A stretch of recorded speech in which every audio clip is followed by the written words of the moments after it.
Hello, everyone. This is Noah and John, and we are from UrbanDigs, and we're talking Manhattan. And John, we got Cynthia Keskinkaya from Elliman here, Yes, we and she's do. going to tell us what's going on. And I want to get right to it. I don't want to waste anyone's time. I like it. Cynthia, what's going on? What's your view of the market, especially as we head into this fall peak season?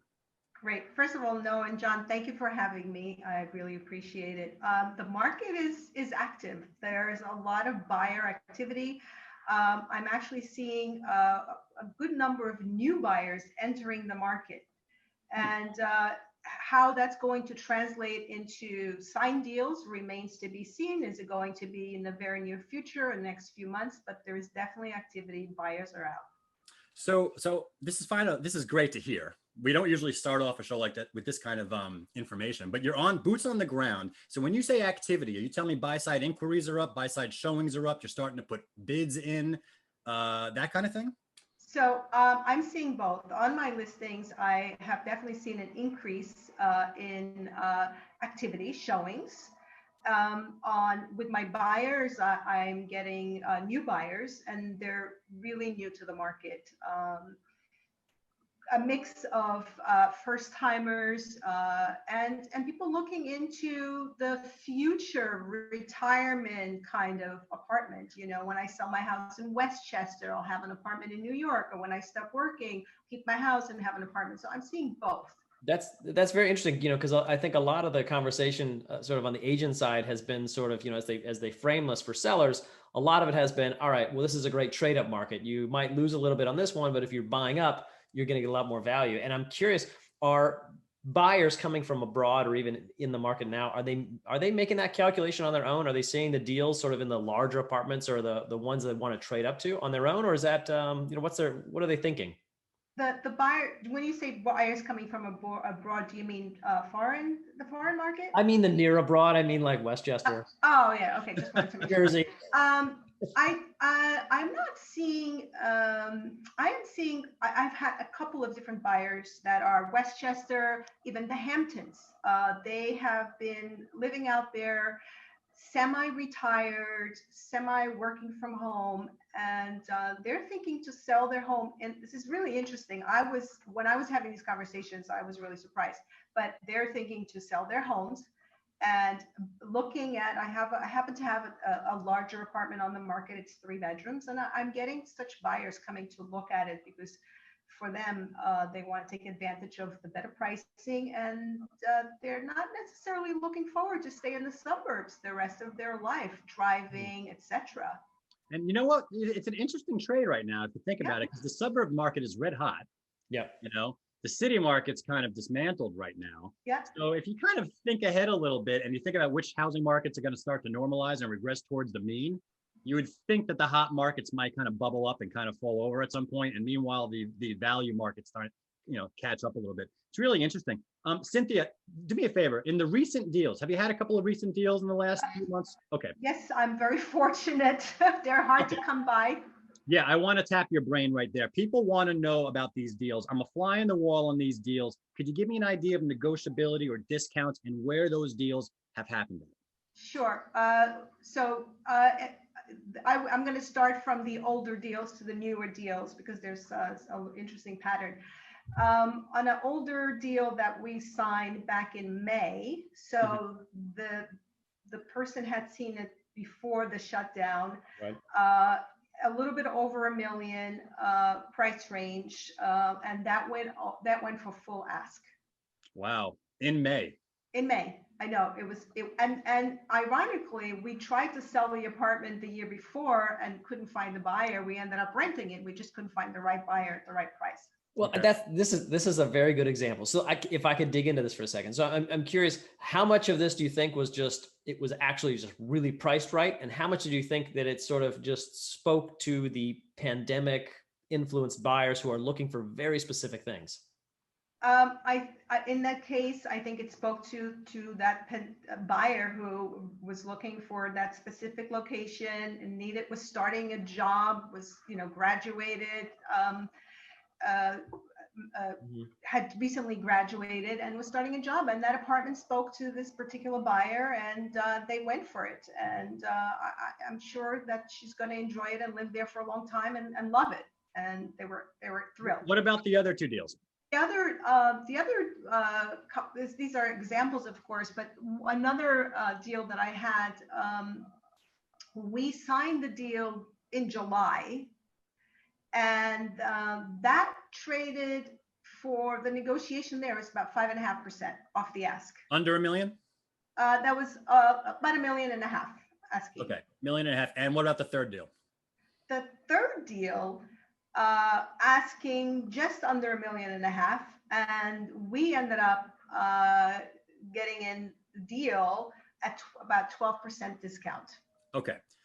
So full 5.5, 12%. It's all over the place. And I mean, it's all over. It's a function of how you're pricing. I mean, we're looking at the product, we're looking at how you're pricing. I mean, this 1.5, this third one that you got 12% discount. I mean, this could have been a $1.1 million property that decided to price at 1.5, and there's your 12%. I mean, I'm just throwing numbers out there. But that's kind of how this thing happens.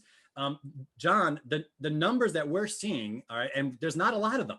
That's the thing. You know, I'm starting to get emails from agents, John, complaining to me. They're like, no, I'm trying to look up sales in the Kips Bay 1 to 2 million co-op market pre-war, you know, these weird small sectors. And they're like, I don't see any sales in the last 3 months. And I'm like, where are you going to get them? And this is what's going to happen over the next 4 to 6 months. I don't know why you're hating on Kips Bay. First of all, I love Kips Bay. What's interesting is, and you're exactly right. But you know, when you look at with Cynthia's numbers, when you take the average of the median of these things, I mean, it looks like sort of a normal market, but it's all over the place, and everything's dependent on which buyer does this apartment suit and how many of them are there. And the second thing is, well, does this seller actually really need to sell at this moment? If so, maybe they're going to reach down and make that deal. If not, they might just hold on. Yeah, but I mean, the point is that all the numbers are ranging around 6 to 10%, 7 to 10%, you know, maybe 8 to 11%. They're right around that range somewhere, with some above and some below. I'm just not seeing mass like 15 to 20% and more deals of discount. That's all I'm saying. It's just I think buyers are just at a different level of expectations than sellers right now. Well, that's it. No, you hit. I think you hit the nail on the head, because I've been thinking a lot about this. You know, the numbers are coming in, as you said, the discount is quite low given what we're going through. I think that what we're not factoring in is the lowball offers that are coming in, that we're just flushing them out the window and saying, you know, they're lowballers, they're bottom fishers. I think that if we start to think about that a little bit more, and that's where we see that the buyers and the sellers are not, they're just not in line. That's a good point, because you see that and we don't, right?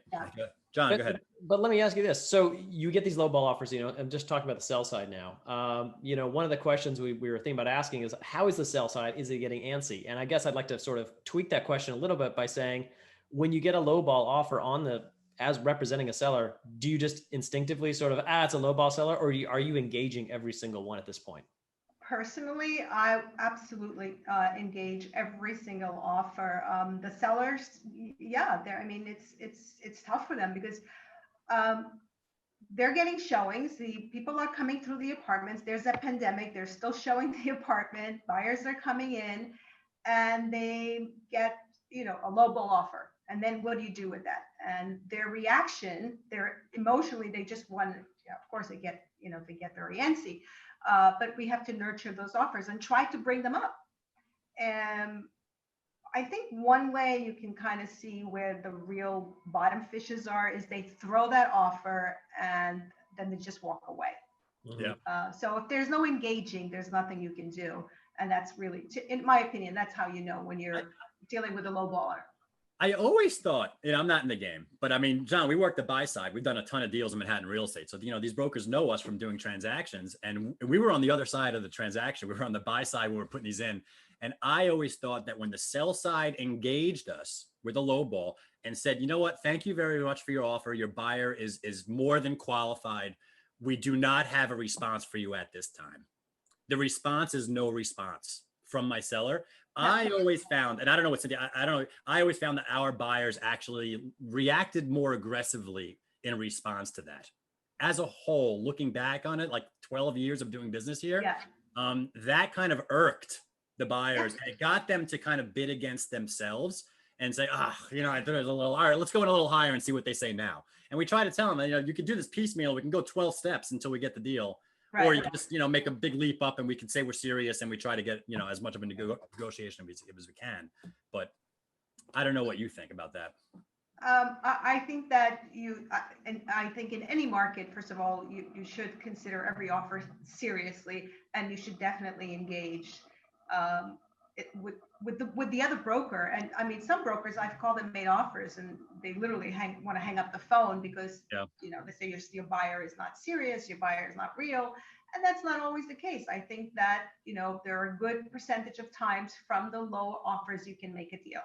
Mm-hmm. You can bring both parties to the table. Very brokerish of you. I mean, we are brokers, right? There's a big, that's what we do, and we're trying to broker the two together. Let's not forget who we are. Listen, you're on the ground, you're seeing what you're seeing. What do you think is ahead? Like when I look at, you know, November, December, January, like what lies ahead there? Well, that's a tough question, but I would say more of the same. I think we'll get surges of activity. As you know, buyers come in, there's a natural progression to this process. The buyers come in, they get educated, they check out the inventory, they make offers. And so I think that we're going to see more of the same, a couple of peaks, couple of lows, peak, low, peak, low. Yeah. I think that's where we're going through the next, you know, getting over the election, getting over the winter, COVID, all kinds of emotional things that are, you know, as well, that are holding buyers back from making offers. Right. Yeah. And can I just follow up on that a little bit? And that's, you know, a lot of the market we've discussed has been driven by sort of the under 2 million market. And a lot of the people who are purchasing now are working in New York, living in New York, and this is a primary residence for them. But I'm interested in your view on, say, the people who this is not necessarily a foreign residence, maybe the foreign investors, the foreign buyers who really powered so much of the market back in the 2014, 2015 peak. What's up with them? Where are they? Are they coming back? Is there a lure for them at all here? I believe that they will come back. I think right now there is a couple of issues we have to get through. One is our country is closed to foreign nationals, so unless you have pretty much closed, obviously. But as my understanding, if you're from about 30 countries, you cannot come in on just a passport visit for 2 weeks and find an apartment. You have to have a U.S. Green card or be a citizen in order to come into the country. So that's very limited for most countries in most cases. So if you can't get the buyers to New York City, it's tough to sell them. We have the virtual tours, of course, but that hasn't really. I think it hasn't really materialized into deals. At least not for me. It's been helpful to guide the buyers, but not materialized. So we need to get over this. We need to be able to travel so that buyers can come in. And then, of course, also the dollar is still, the currency deal is not there for them yet. I think that's the other. Cynthia, I'm glad you mentioned the restrictions, because I mean, we forget for a little while that all those people that may want to come in and go view property, they can't. And that is a big kind of holdback. So if you think about what's driving New York City demand right now, it's missing a big arm. It's missing a piece of its tentacle, or whatever's missing. It's just not there, and that will come back. And when that does come back, I'm sure it'll be a period of time when a lot of other things will come back. So I mean, looking forward, you made a really good point. Up, down, highs, lows. That's exactly what's going to happen. And we're going to looking at this on a monthly basis, and we're going to have multiple lows, multiple peaks, and we're not going to be able to find the trend. So we're telling people just be cautious on the next price trends of the next 4 to 6 months. After that, I think we can probably start an uptrend. I was going to say, I agree that we still need a few months to get through to this price discovery. As the third quarter reports came out, that really wasn't very helpful, because it was comparing to, you know, a year that it's just they were not very helpful, because it shows the price trends are actually up. Yeah, I know. So how do you tell your buyers? I mean, You're exactly right. And I think we have another couple quarters of just really funky price metrics simply due to statistical effects of, comparing one market to another market as well. Acris right now currently is having issues. So that's going to affect sales price. There's just a number of things that are making any kind of sales-based information. That's right. So we really have to focus on what's happening right here, right now in your very local market, supply, demand. Like it's super simple right now. So it's tough. We can look at it that way. It is super simple. Look at the supply of what yeah.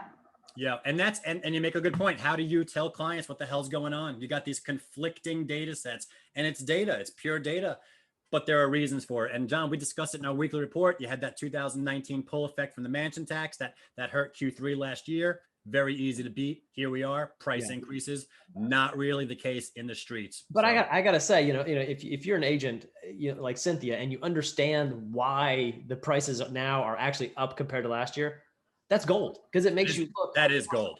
Yeah. If you've got consumers that are confused and you're just like, oh, well, it's because of this, this, and this, they'd be like, oh, yeah, I love it. Yeah. Yeah. In times of confusion, man, this consultant's high level insight, this intelligence that you bring to the table that lets everyone know this is why this is showing it. And this is why it's different than what you're experiencing in the field. Like is gold. We're getting towards the end here, Cynthia. How about a tip? Let's just end on agent productivity tips. Let's say I'm a beginning agent. I just got in the business within a year or two ago. I'm doing okay, but I want to up my game. It's a tough market. What would you tell your older self? If you can go back in time and maybe expedite the growth curve of a new agent. That's a good question.